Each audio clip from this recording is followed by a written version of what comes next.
నమస్తే welcome to Sakshi education Andhra Pradesh public service commission నుంచి Andhra Pradesh rural water supply and sanitation engineering సర్వీస్లలో మొత్తం 3 ఉద్యోగ ఖాళీలకు సంబంధించిన నోటిఫికేషన్ విడుదలైంది।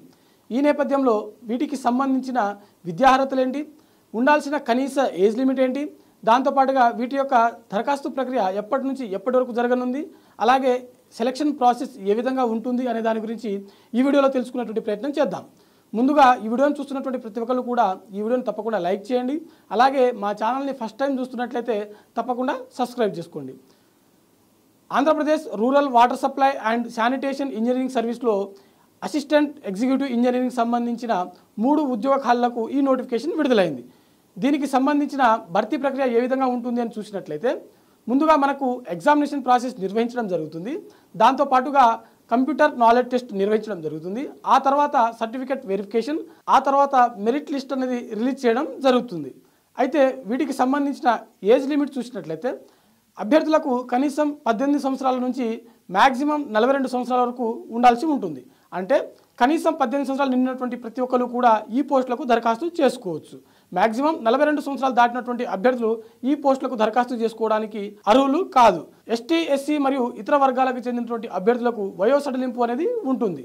అయితే వీటికి సంబంధించిన దరఖాస్తు ప్రక్రియ ఎప్పటి నుంచి జరగనుందంటే సెప్టెంబర్ 18 నుంచి అక్టోబర్ 8వ తేదీ వరకు వీటికి సంబంధించిన దరఖాస్తు ప్రక్రియ జరగనుంది। దీనికి సంబంధించిన ఎడ్యుకేషన్ క్వాలిఫికేషన్ చూసినట్లయితే అభ్యర్థులు బ్యాచిలర్ ఆఫ్ ఇంజనీరింగ్ సివిల్లో డిగ్రీ పట్టా పొంది ఉండాల్సి ఉంటుంది।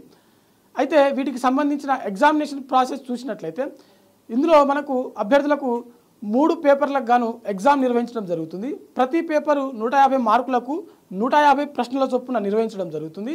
మొత్తం 450 మార్కులకు ఈ ఎగ్జామ్ అనేది నిర్వహించడం జరుగుతుంది। పేపర్ 1 చూసినట్లయితే జనరల్ స్టడీస్ మరియు మెంటల్ అబిలిటీ, పేపర్ 2 చూసినట్లయితే civil and mechanical engineering, paper 3 చూసినట్లయితే సివిల్ ఇంజనీరింగ్, వీటికి సంబంధించిన ఎగ్జామ్ అనేది నిర్వహించడం జరుగుతుంది। అయితే అభ్యర్థులు గమనించవలసినటువంటి విషయం ఏంటంటే ప్రతి పేపర్లో అంటే ఈ 3 పేపర్లలో కూడా నెగిటివ్ మార్క్స్ అనేది ఉంటుంది।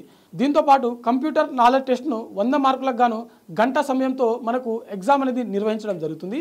ఈ కంప్యూటర్ నాలెడ్జ్ టెస్ట్ అనేది కేవలం క్వాలిఫైయింగ్ పేపర్। మరెందుకు ఆలస్యం, ఎవరైతే దీనికి సంబంధించిన విద్యార్హతలు కలిగి ఉన్నటువంటి అభ్యర్థులు ఉన్నారో వెంటనే ఈ పోస్టులకు దరఖాస్తు చేసుకోండి। దీనికి సంబంధించిన అప్లికేషన్ ప్రాసెస్ సెప్టెంబర్ 18 నుంచి అక్టోబర్ 8వ తేదీ వరకు అందుబాటులో ఉంటుంది। మరిన్ని వీడియోస్ కోసం చూస్తూనే ఉండండి Sakshi education. Thanks for watching, thank you all.